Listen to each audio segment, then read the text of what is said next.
You're tuning into Black and White Sports on YouTube. The no-holds-barred truth on sports. The main event starts now. All right, Black and White Sports supporters, let's talk about Caitlin Clark and what it is she has done for the WNBA, because we've got some actual figures involving attendance and television ratings, and they're pretty jaw-dropping. What's also jaw-dropping about this is the fact that the AP that put the article together, and Lord knows, I certainly normally wouldn't trust anything the Associated Press puts out. What's hilarious is the fact that they actually tried to give Angel Reese and Cameron Brent some credit in this. I can't find that they're involved in any of these games that they're referring to. It's hilarious. This is part of the well, we're going to give Caitlin credit, but we need to throw in some other names because we don't want to give the straight white girl all the credit she deserves. Let's just keep it real here. All right? I mean, I looked at this and I was like, all right, so what have they done? And as I'm looking through the article, I'm like, nothing? Like, why are they even brought up in this thing? It's kind of hilarious. It really is. And I'm not saying Angel Reese and Cameron Brent maybe haven't drawn. I'm sure fans of them from college, some of them are watching them, but come on. They're not moving the needle here at all. Fueled by the sensational rookie class of Caitlin Clark, Angel Reese, and Cameron Brent, the WNBA had a huge first week in terms of attendance, ratings, and digital media. I guess maybe if they're talking about some games inside these attendance figures, maybe. I don't know. The league saw a 14% increase in attendance from last year, with both the New York Liberty and Indiana leading the way with more than 17,000 fans at their home opener. Well, you see what I'm talking about here. The Liberty became the first team in WNBA history to have more than a $2 million in ticket revenue gate for a single game in its opener. Well, Caitlin Clark was playing in that game. That's crazy. In all, there were 10 sellouts during the league's opening week. Okay, so I guess maybe that's what they're referring to, because Caitlin's only played in, 5 games, I guess? So maybe the other 5 games, these other two players are involved in that. Maybe that's where they're going. I don't know. Ratings have been historic.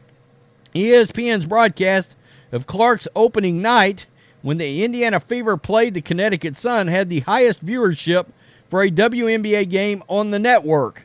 It drew 2.1 million viewers.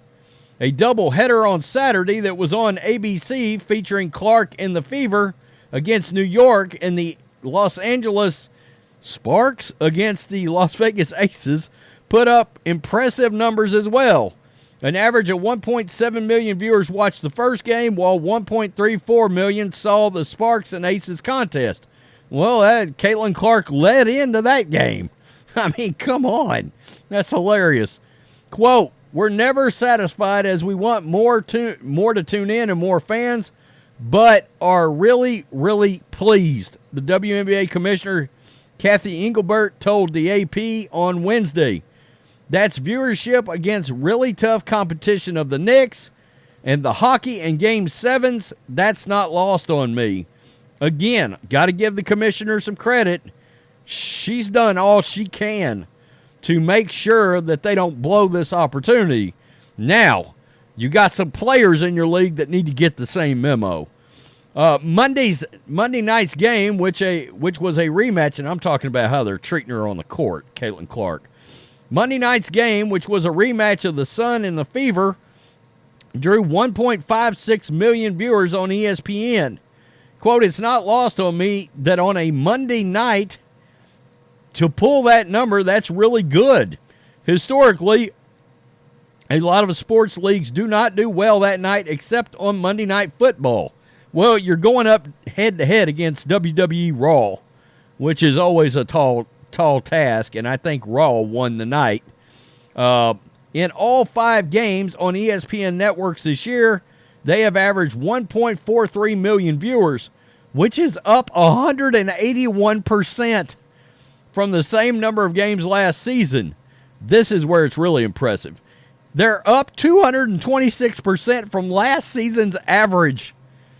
You're not telling me that Caitlin Clark's not moving the needle? She's absolutely moving the needle. Again, I never in my life thought I would sit down and watch a WNBA game. I've watched 4 now. The only reason I didn't watch the game the other night against Seattle is because at 9 o'clock at night, I'm sleeping already for an hour. ESPN picked up the Chicago-Indiana game on June 1 that will feature the first meeting between Reese and Clark.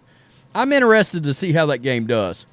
Digitally, League Pass purchases were up 182% from last year, and app downloads up 146%.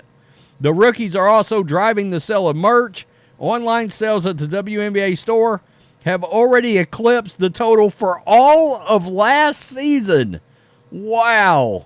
So maybe Reese and Brink are part of merchandise sales too.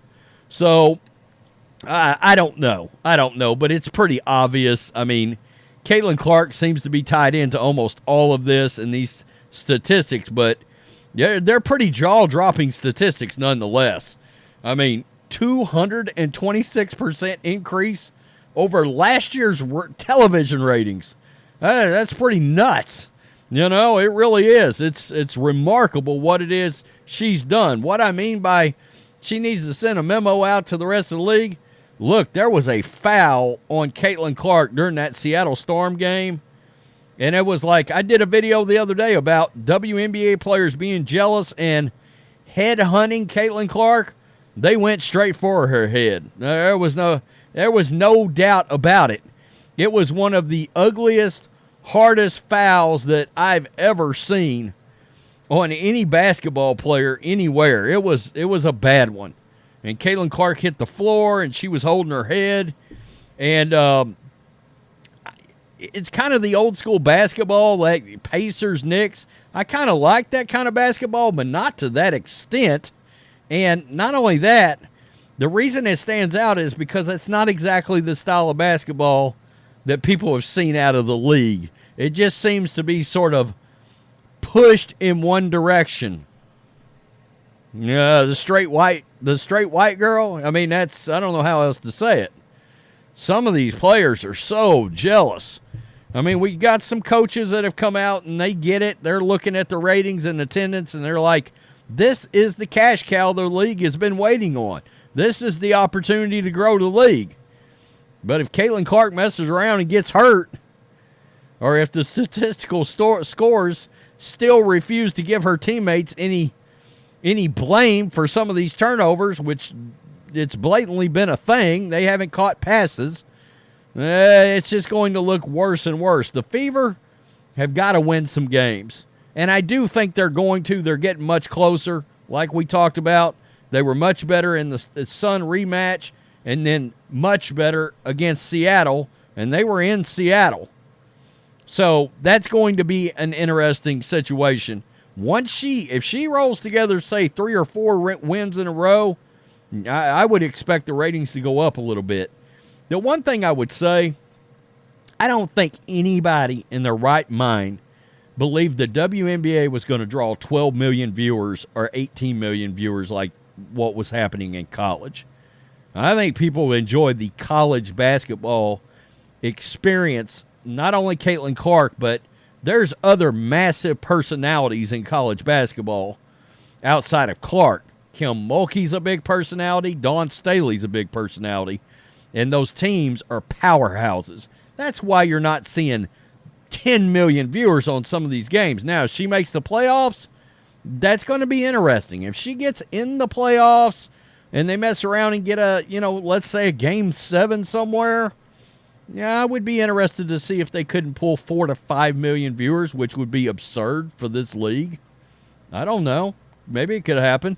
Tell me what you think. Peace. I'm out. Till next time. Thanks for watching the show. Be sure to like, comment, and subscribe. Be sure to tune in next time on Black and White Sports.